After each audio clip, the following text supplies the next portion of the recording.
मेनू दिखाओ उपन्यास ऑनलाइन पूरा पढ़ें उपन्यास बिन उपन्यास मिस ब्यूटीफुल सीईओ और उनका सिस्टम अध्याय 21 पूछताछ मिस ब्यूटीफुल सीईओ और उनका सिस्टम पूछताछ एड्स बाय पब फ्यूचर हुचा ने शुरू में सोचा कि वह किसी भी परिस्थिति का सामना कर सकता है।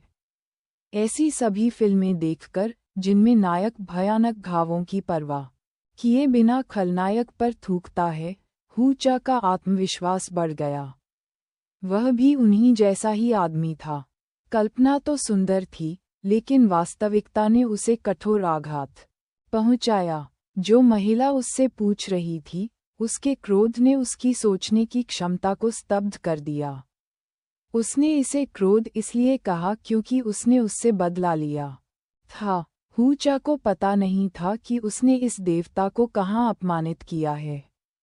हर प्रहार के बाद उसका डर बढ़ता जा रहा था, जो कम दर्द से लेकर पतन की कगार तक पहुंच रहा था। उसे बोलना चाहिए था, लेकिन उसके मुंह से सिर्फ एक शक्तिहीन कराह निकली।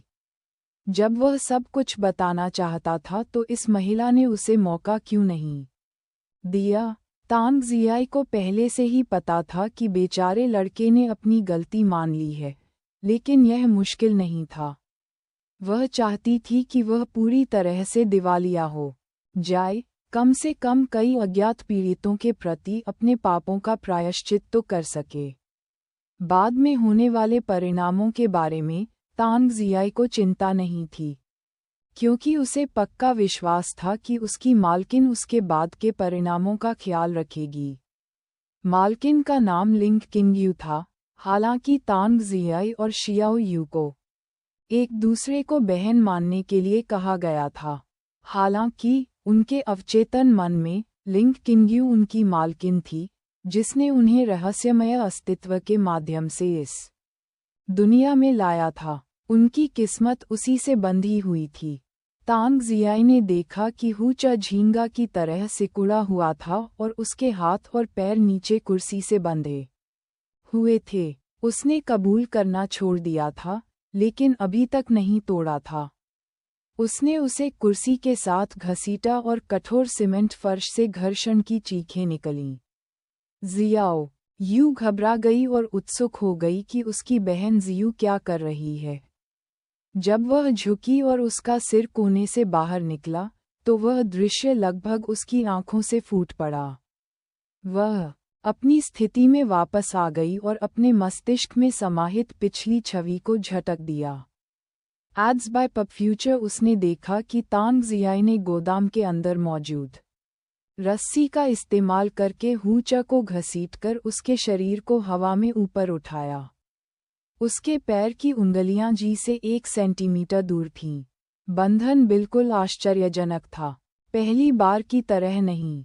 इसके अलावा तांग जियाई ने जो गांठें इस्तेमाल की थीं, उनमें कुछ सौंदर्यपूर्ण चरित्र था।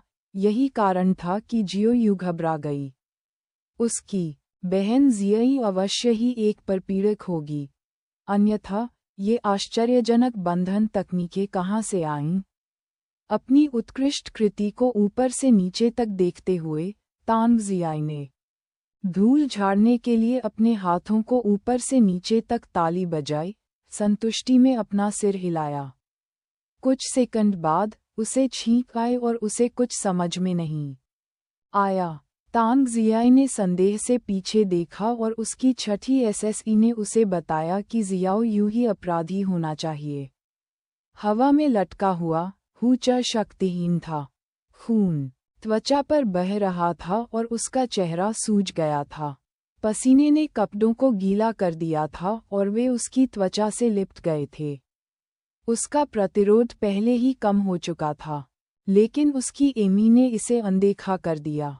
5 मिनट ही बीते थे और उसे लगा जैसे कई घंटे बीत गए हों। वह तो बस एक बिगड़ैल बच्चा था। उसने ऐसी लड़ाइयाँ कहाँ देखी थीं। कर्म का फल जल्दी ही वापस आ गया था। वह दूसरों को धमकाता था और उनकी भावनाओं से खेलता था। उनकी दर्दनाक चीखें उसके मन को संतुष्ट कर देती थीं। पीड़ितों पर किए गए मानसिक अत्याचार का जिक्र नहीं करती थीं। यह अच्छा नहीं था जब उसने उन्हें बदल दिया, भयानक यातनाएं झेलीं। अब वह शांत और शांत नहीं रह गया था। उसने अपने परिवार के साथ बदला लेने की कसम खाने या धमकी देने की हिम्मत नहीं की। असली ताकतवर के सामने ये बेकार था। अगर यह आदमी गिर भी गया होता तो भी तांग जियाई संतुष्ट नहीं होता। उसे जो कुछ सहना पड़ा वह बहुत छोटा हिस्सा था। हालांकि यह बहुत कम समय था, तांग जियाई ने अपनी ऊर्जा वापस पाने के लिए कुछ सांस ली। शायद इस छोटे से विराम ने उसे एक मौका दिया था। हुचा ने अपनी सारी गलतियां उगल दीं, जिसमें गलत काम भी शामिल थे। तांग जियाई रुक गई और उसकी बातें सुनने लगी, अपनी भूतिया ठंडी आंखों से उसे घूरने लगी, जिससे हुचा को झूठ बोलने की हिम्मत नहीं हुई। इस पूरी प्रक्रिया के दौरान उसने अपने फ़ोन पर ऑडियो रिकॉर्ड किया।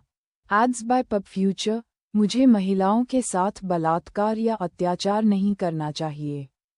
मुझे अपनी खुशी के लिए उन्हें अपमानित नहीं करना चाहिए। मैं कभी हिम्मत नहीं करूँगा। दादी, चाची, माँ, जो भी मैं तुम्हें बुला सकता हूँ। कृपया मुझे जाने दो। मैं वादा करता हूँ कि मैं महिलाओं के साथ बेहतर व्यवहार करूँगा। मुझे अपने रिश्तेदारों की तरह मत बुलाओ। मुझे नहीं पता कि किस कुतिया ने इस तरह के कुत्ते को जन्म दिया है। एक और नाम जो तुमने कहा, मैं खुशी से तुम्हें यहीं बधिया कर दूंगी। तांग जियाई ने बीच में ही बात काट दी। उसने उसे फिर से लात मारने की अपनी इच्छा को नियंत्रित किया क्योंकि उस आदमी को शारीरिक रूप से मजबूत होने के लिए प्रशिक्षित नहीं किया गया था। उसकी यातना पहले ही चरम सीमा पर पहुंच चुकी थी, लेकिन इसका मतलब यह नहीं था कि यह बंद हो जाएगी। तांग जियाई ने आखिरकार पूछा कि वह क्या चाहती है। आपके समूह में राष्ट्रपति लिंग किंग्यू की हत्या के लिए कौन जिम्मेदार है? क्या आप मुझे मारने की हिम्मत नहीं कर सकते क्योंकि हम पहले से ही जानते हैं कि आपका परिवार इसमें शामिल था? लिंग किंग्यू, वह कुतिया। लिंग किंग्यू।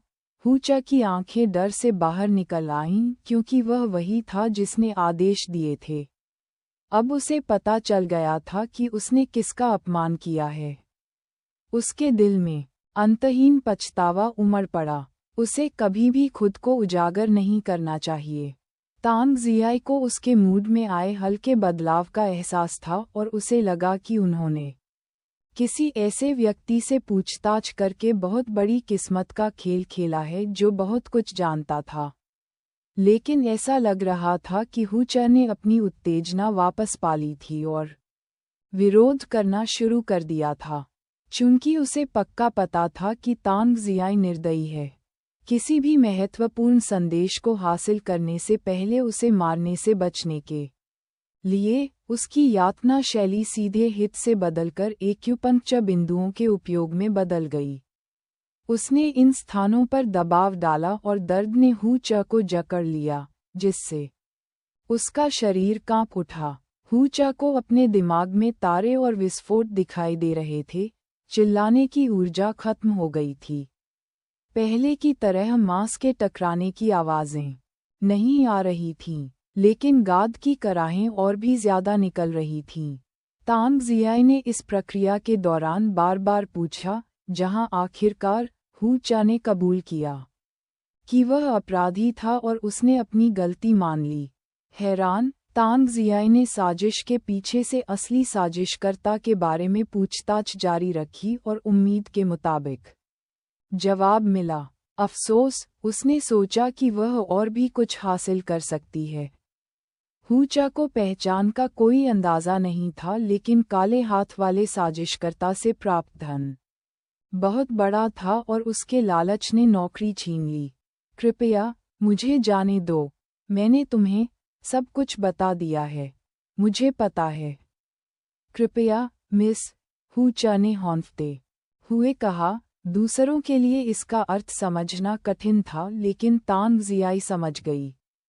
वह अपनी बाहें मोड़कर उसके सामने खड़ी हो गई और उसके भीख मांगने वाले भाव पर व्यंग्य करने लगी। मुझे लगा कि अब तुम्हें समझ आ गया होगा कि दुनिया कैसे काम करती है।